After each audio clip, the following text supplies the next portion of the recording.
And it's huge, especially right now. Kids today are growing up in a world where screens are omnipresent, where life moves quickly, where they experience stress levels far higher than existed when I was their age. And being outdoors gives them something that they're not getting anywhere else. They're getting space to breathe. They're getting time to think. They're getting to connect with other people. And we know that time in nature supports mental health. It builds resilience and it boosts confidence. And honestly, it's not just about the wilderness skills. That's just really a tool to get at being outside and being comfortable in there. It's life skills. Mhm. When you light your first campfire, or you carry your own pack, or you figure out how to work as a team to overcome a challenge, it changes the way you see yourself and it changes the way you see others. And it brings to you a sense of community and purpose and belonging. And it's that sense of I can do hard things that can stay with you and help you grow as a person.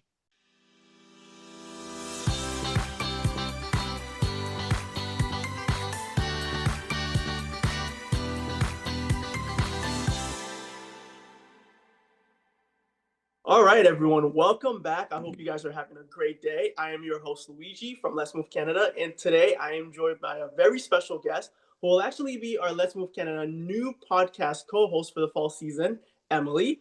And so, welcome, Emily. And we will also have on today's episode Sean Hume, Ontario Urban Wild Program Manager at Outward Bound Canada. Sean is here to tell us all about Outward Bound, from what the organization is all about to how program helps young folks grow and really participate through outdoor adventure. Now, before we fully introduce Sean, I want to mention that this podcast is brought to you by Let's Move Canada, whose mission is to make Canada the fittest nation on earth by 2030.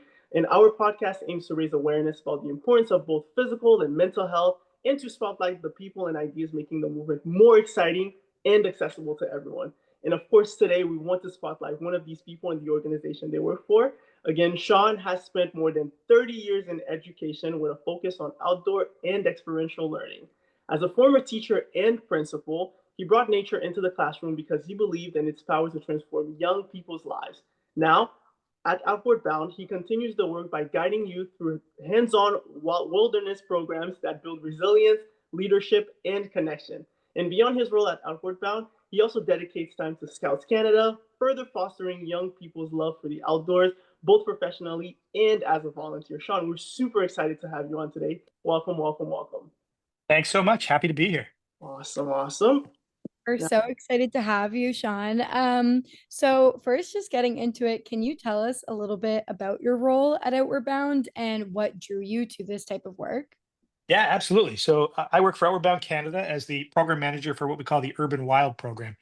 And its main goal is to break down barriers to access to nature for kids who live in urban environments, many of whom the idea of climbing the Rockies or paddling the West Coast or even canoeing in Algonquin is just not on their radar. It's not something that they would ever consider doing or trying.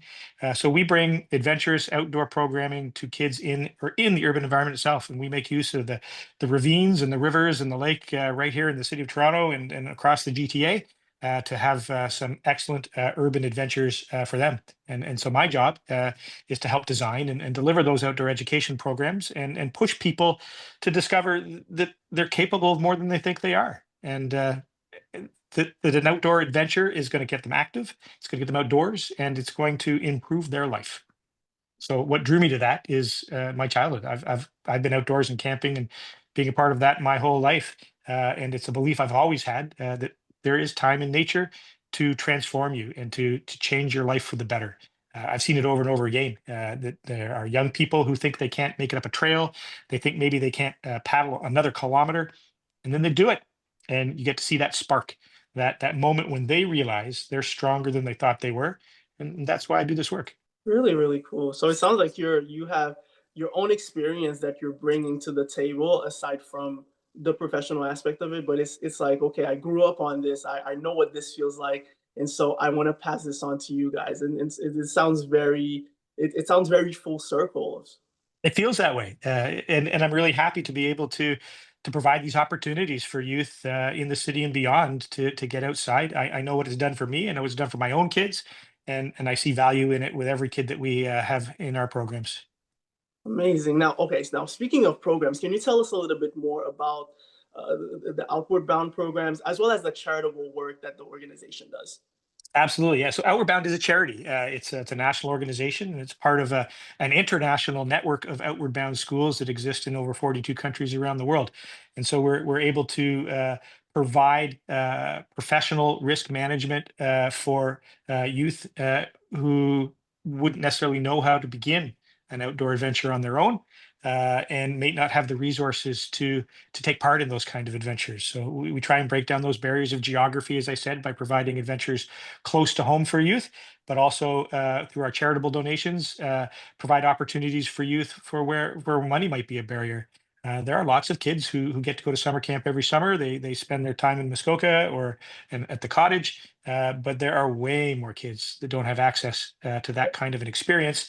And at Outward Bound, we feel they deserve it, and that those life-changing immersions in nature, where they get to go on an adventure, it's part of the reason why kids who can afford it continue to go back to camp every summer, because they see the value in it, and we understand the value in it, and we want to make sure that value is available to kids across the spectrum.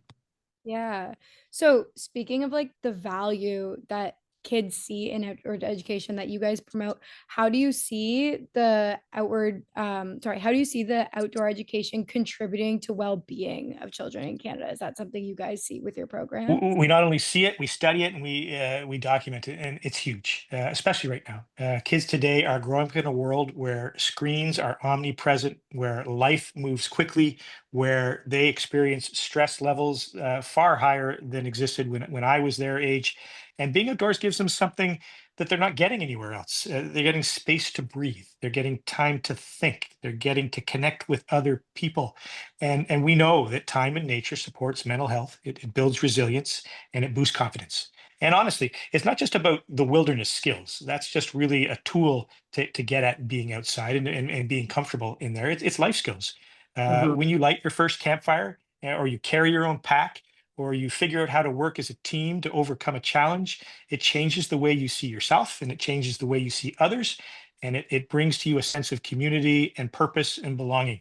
And it's that sense of I can do hard things that can stay with you and help you grow as a person. Really, really cool. Emily, yeah, I don't know if you remember this, but earlier this summer, I got the chance to meet Sean at Cherry Beach in Toronto. And when I tell you those kids they really exhibited that sense of community, right? First of all, they canoed all the way from Toronto Island to Cherry Beach, which is, it's a short distance when you're looking at it, but it really takes forever if you're paddling. And to kind of just see them interact with one another. No, paddle to the left, I'll go to the right, or no, we both go to the left, right? So it's really cool to kind of just see that sense of community really coming alive, and also probably addressing some of the challenges that you mentioned, right? Like you touched on some of the unique challenges that um, you talked about a little bit about some of the mental health challenges that they face. I was wondering if there's anything else, any other challenges that you've noticed, and how maybe you've gone about Outward Bound has gone about addressing them. Yeah, I mean, young people, as I say, they're under a lot of pressure these days, far more than past generations, and we are seeing rising rates in anxiety, in Mhm. social isolation, in screen addiction, in climate anxiety, and of course, social media just adds a whole other layer to that in terms of peer pressure and possible peer bullying, Mhm. and there's just a lot of noise out there that youth and teens are having to work through, and we're bound we give them a break from all that. And there are no phones, there are no distractions. There's just real human connection and an opportunity to see the value in that. So while we're out there, we're solving real problems. As you pointed out, canoeing from Cherry Beach to the Leslie Street Spit, you can see it. It doesn't look very far. But once you get in the middle of that and the headwinds hit and the waves start to rise, you realize it's a real challenge. And you can't go to Google to solve that for you. You have to dig deep in yourself. You have to trust in your companions and come up with the solution and get through it together. And when you come out of it the other side and you've paddled that section safely, or you've made the decision to make camp before rain hits, you're starting to take responsibility for yourself and for others in the real world, and you're beginning to see that there's a life in IRL, and that you don't have to experience the world through a screen always. That there are huge adventures to be had in your own backyard with real people. Love that. And you look at you using the acronyms IRL, For anyone who doesn't know what IRL is in real life, unless I got that wrong, Sean. Yeah, I think you got to bang on. John, you spend so much time around kids, you're learning all their new lingo, huh? I try. You got to keep up. It's the only way to communicate. Yeah, no kidding. Everything seems like it's on screens these days. Now, as we think about just the community involvement, how they're kind of just working with each other. Obviously, Outward Bound emphasizes both physical activity and personal growth, right? How do these two areas connect in your programming actually? They're completely linked. Physical activity and personal growth, they go hand in hand. The physical challenge for us is the pathway to personal growth. Mhm. It's not about climbing the tallest mountain. It's not about paddling the longest route. It's about finding the edge where you're beginning to feel uncomfortable, Mhm. but you know that you're supported, and you're realizing, you know what, I can go a little further than I thought I could go. And I can do that because of this person who's in the front of my canoe, or I can do that because the guy behind me is willing to take a little bit of the weight off my pack to help me out. It's understanding that yes, I need to build up my own physical abilities, but that while that's happening, I can rely on others around me, and they Mhm. can help me carry the load. They can help me get where I need to go. I'm not alone in this world. There's a community that can help me grow and can help me advance myself physically, mentally, in all kinds of ways. So at the beginning of your guys' programs, do you often see your participants going through their own personal development from like I can't do this to now I can, or how they respond to challenges? Yeah, it's pretty common. People often will say, "I can't do that," and by the end of our course, it's "we can do that," and it's really Yeah. coming to understand that nothing in this world is for you to do alone. There's no point in going through this world alone. It's about building a community for yourself, relying on your friends, your family, and others to help you achieve your goals, and for you to help them. It's a two-way street, and so by bringing to light for them, for many kids, again, they spend so much time on screens alone. um, my kids are on their screens a lot on their own, and it's important to have them put those down. Get outside. You can get into that zoom scroll death spiral, if you're just sitting on your phone all day long. But by being outside and being presented with real world challenges that they need to overcome, a goal they have to work together to achieve, yeah, they can do more than they think they can individually, and as a group, they're unstoppable. I think that's really cool. I mean, I'd love to hear more about the group aspect. I mean, you've talked about how it's intentionally screen free and which is pretty rare for younger people this day, right? Like, how do you find that the unplugged environment actually helps all of these students build stronger connections together with their peers and even with the teachers, right? Yeah, I mean, I think kids are used to being connected. They think they're connected with others 24/7. They're checking their feeds. They're looking at their Insta. They want to know what's going on with each other, um, and it's hard for them at first to put that down and to not have it with them. And in a lot of cases, we have to really insist, no, don't even bring it with you. It's not enough just to you to say, oh, I'll put it in my pocket or I'll put it in my bag. The temptation is there, and they're still thinking about, oh, what am I missing out on the phone? And in the meantime, they're missing out on things that are happening right in front of them. And so by insisting that screens stay home, they begin to focus on those things that are in front of them and the people that are beside them and those that are around them, and they begin to build that community and learn and see things that are there, both the good and the bad. Nobody's posting a bad picture on Insta. Nobody's putting on that time they failed on their TikTok. It's important that they see other kids do fail and other kids do fall down, and that together they can get up and move forward. Because the social media dictation of life, it's not real. We post the good stuff, but it's the bad stuff we learn from. It's the times we have fallen down, and it's the times that we got up anyways. That's where we learn and that's where we grow. And it's important that kids see that that's true of everybody, and that nobody has the perfect Insta life.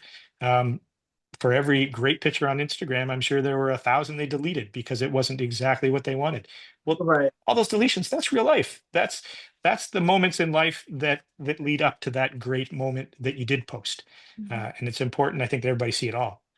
I love you said about how you're missing what's in front of you when you're on the Mhm. screen, because so many times when I'm not on my phone all day, I'm like, oh my gosh, what have I missed? Like I need to go catch up. But in reality, when you're on the phone all day, you're missing like I love that perspective. I think that's fabulous. Yeah, and I Very think it's great for kids to start to try and embrace that. We spend a lot of time in the school systems these days working on mental health and giving mhm. kids time to meditate and time to think about life. Well, our trips are all about that. Our trips are 24/7 opportunities for them to be mindful of what's going on around them and to be aware of each other's needs. I'm curious to know what are some bonding exercise? What do bonding exercises look like or activities look like? Like I remember when I met you at Cherry Beach with all of the students. They were talking about how the night before there was kind of like a bonfire kind of thing, and of course my first question was there marshmallow? Was there chocolate? Like, did you guys have some s'mores? But they're like, no, it was just kind of just talking and sitting with each other and kind of just talk. Like, could you tell me more about what these bonding exercises look like? Sure, and sports would absolutely been a part of that. We want kids to be able to break down some of the barriers that they might have put upon themselves to Mhm, engage with others. And so at the end of every day, we'll have a debrief circle with the group who are on that particular journey.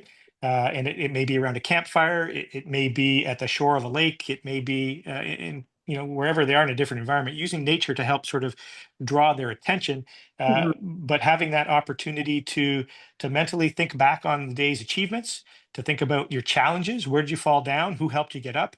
Uh, Often we do an activity that we call a rose and a thorn, where we'll move around the circle and everybody will say one thing that really was beautiful about that day for them, and another thing that was a challenge. So that's the rose and the thorns, something that was going to be a memory they'll keep with them forever because it was just such a wonderful thing, but something else that was a challenge and it was maybe a failure in their mind that day, mhm. because it's important to remember both. Life is not just one or the other. Life is made up of all those moments of ups and downs, and if we don't have some downs, then we can't recognize the ups. Mhm. Very true. Do you have any commonality thorns that people usually say? Like, are there ones that people always come back to?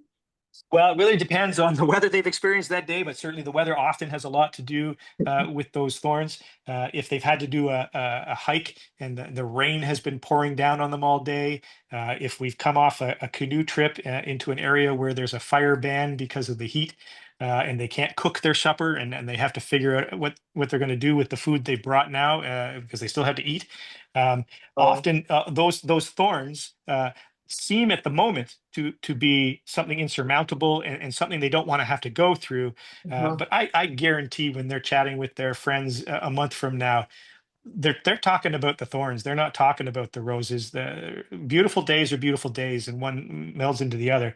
It's the challenges we've had to overcome that make up the anecdotes of our life. I completely agree. Like, it's that Yeah. sense of community of like, remember when we canoed for 2 hours in the pouring rain? Like, in the moment, it seems like, oh my gosh, how are we going to get through this? But yeah, like you said, like, that's what you remember, the beauty of it almost, but also Yep, how much it sucked. exactly. Yeah. Oh, that's awesome. So we're moving into back to school season, summer's coming to an end. What are the advice that you would give to parents during this time of back to school season, and how they can stay active with their kids when, they can't canoe for 6 hours a day and they're in the classroom instead?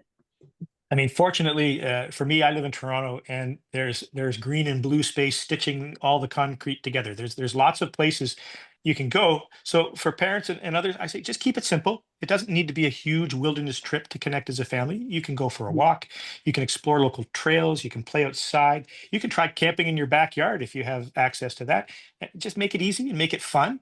And that's the real magic there. It's a shared experience. And I think when parents make being active a priority, their kids will pick up on that. They'll pick up on that energy, and it's good for everyone, physically, mentally, emotionally. If they start small and they keep it consistent, and they don't just do it once, but they do it regularly, and then before long it just becomes part of the family rhythm. So it sounds like consistency, starting with the parents and what you have access to. Absolutely. And some people get a little scared off by, camping in the backyard or camping anywhere. It's not necessarily something that's part of their background. And so there are youth serving organizations like Outward Bound or Scouts or Guides or other places they can go to for some expertise to help them with that. So sometimes it's not just the kids that need to learn. Sometimes the parents need to get behind that as well. But certainly, if they're not modeling it, then their kids aren't going to start it either. Yeah. That makes perfect sense. Yeah, I find that from a few families that I know, walking starts everything for them, right? Even if they're not camping, maybe they're not doing something, but just walking together as a family for maybe just 20 minutes. There's something that they come across, maybe a park, they see somebody doing something else, and that's an idea for them to do something else, right? It's like for whether it's camping, whether it's playing maybe tennis as a sport, or maybe going hiking, right? Like I find that just being outside, just being in nature, and obviously it's gonna get cold, so dress appropriately, right? But kind of just putting yourself out there gets you to other opportunities. Absolutely. Yeah, there's a really common saying in the outdoor industry that there's no such thing as bad weather. There's just bad clothing choices. And getting outside and taking a few steps each day and going a little farther each day that you do that, it takes really little equipment. It takes little expertise. Going for a walk is a great way to start getting some air into your mind and getting away from the screen for a little while. Okay, so with that saying, when I'm camping in the pouring rain, what kind of things do I need to be wearing so I'm not complaining and not wearing poor clothing? Yeah, so yeah, moving through challenging weather is it's important to be prepared with that. So yeah, we always recommend that you dress in layers. One big coat isn't going to keep you warm as soon as that big coat gets wet. So if you have multiple layers on and you have a wicking layer close to your body that helps pull the sweat away from you, and you Mhm. have a warming layer over top of that, and then you have a waterproof layer over top of that, that allows you to help control your temperature as you're moving. And we know that as you start exercising, you're going to get warm, and you want to be able to take off a layer or open up some zippers to help some of that body heat escape. If you just got that one big coat on, it's either on or it's off. There's no in between. So layers is always the answer for being outdoors for both comfort and keeping active. Is that a barrier that you guys see with your programs ever? Because I feel like it's always the mom wants the kids to, dress in layers and no, mom, I don't want to wear that. I don't need that. I don't need this coat. Yeah, it is often the case, and a lot of people who don't have a lot of background in outdoor education will show up in the one big coat and the one big pair of boots, and we're aware that that might be all they have. So at Outward Bound, we do have a pretty extensive gear library of equipment and clothing, and when youth show up for our programs, if they're not quite dressed appropriately to have a comfortable experience, then we'll provide them with some clothing they can borrow for the day or for the journey or for whatever length of time they're with us, so that they can enjoy it comfortably. Because we know if they're not comfortable, they're not going to want to do it again. So it's important for us to help teach them how to be comfortable and how to be out in the wilderness or the urban wild, even in a way that they can enjoy the activity without constantly thinking about how wet their socks are. Yeah, usually if my feet are soaking wet and cold, I don't want to do something. I'm totally with you there. No, that makes sense, and that sounds really cool. I mean, to have access to create access on top of having access, I think that's really cool. So, for folks that are curious, is Outward Bound Canada all across Canada? Yeah, so we have representation in British Columbia and in Alberta and in here in Ontario, both in the Urban Wild program here in Toronto, but also in our Ontario North program, which is based in the Haliburton Highlands. And we are starting some access out in the Maritimes with a Halifax base as well. So we do run programs that run from sea kayaking on both the east and the west coast to climbing the Rocky Mountains to canoeing through Algonquin Park and further afield. But we're also a pretty mobile program, and where we have schools and groups that have a need for our assistance, and we're able to get some donors to help fund that experience. We'll travel to almost anywhere in the country to help get kids outside, because that's our goal. That's so cool. Oh, really, really cool. So, and so maybe one last question for you before I pass it on to you, Emily, is are there any particular programs, at least from the ones that you mentioned, or any other initiatives this year that you're most excited about that the kids actually like their absolute favorites, or which ones are popular? So, not a particular activity, but I'm particularly excited that Outward Bound has a growing focus on equity-based programming, and that we're really striving to serve youth from hugely diverse backgrounds and underserved communities. As I mentioned earlier, there are lots of kids that go to Muskoka every summer, but we have lots of new Canadians, and we have lots of other folk who live in this country for whom those kinds of experiences are foreign, for whom those opportunities don't exist through cost barrier, through geography barrier, through whatever it might be. And so we're growing and expanding our urban-based programs in Toronto to reach those youth and to ensure that they have the opportunity presented to them, and that we've broken down those barriers.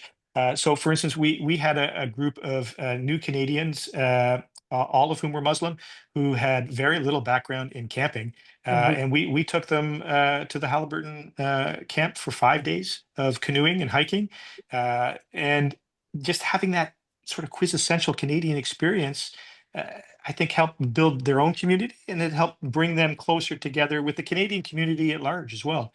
And being outside and being active, I like to think is a very Canadian trait, Yeah. and where we can help bring that to all of the Canadians that live here, I think it's a great thing.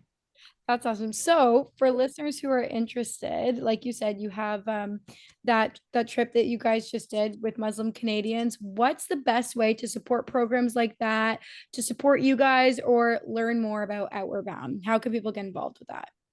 So easiest way to support Outward Bound directly is to head to outwardbound.ca. And at that website, you'll find everything about our upcoming programs, ways to access financial aid if you need it as a participant, but also ways that you can support our work through either volunteering with us or through providing donations to help support youth to get it involved with our programs. We're all over social media, our Instagrams and Facebook for the parents, and our TikToks, and all of those things will help keep you updated and involved with our initiatives. We reach out to parents and educators and youth workers pretty directly to offer our program, particularly in neighborhoods where the youth in those neighborhoods don't generally have access to our kinds of a program. So that's specifically how Outward Bound can help. But in general, how people can help themselves and others is to educate themselves in how to be comfortable outside, and then to go out and do it, and to bring your kids with you when you do it. Model it for your kids, because that's how they're going to learn to embrace and enjoy the outdoors, and that's going to make them active, healthy youth who will grow into active and healthy adults. Because thorns make the best stories. They really do. Sean, thank you so much for coming on here and kind of just telling us about yourself, the amazing work that you do at Outward Bound and that Outward Bound itself does with students. Thank you so much. That was really, really cool. Thank you, guys. I had fun. No, of course. Awesome, awesome. And thank you to everyone for tuning into this episode with us, Emily and Luigi. To learn more about Sean and the amazing work that Outward Bound Canada is doing, you can follow them on Instagram at Outward Bound Canada. That is one word, OUTWARDBOUNDCANADA, or visit their website at outwardbound.ca. In addition, make sure to check out our Instagram at Let's Move Canada for the latest updates, and head over to our website at letsmovecanada.com to learn more about our mission. Don't hesitate to DM us if you're interested in being a guest on the podcast or if you have any suggestions, and stay tuned for next episode announcements. And that's it for today, folks. See you guys next time. Bye, guys.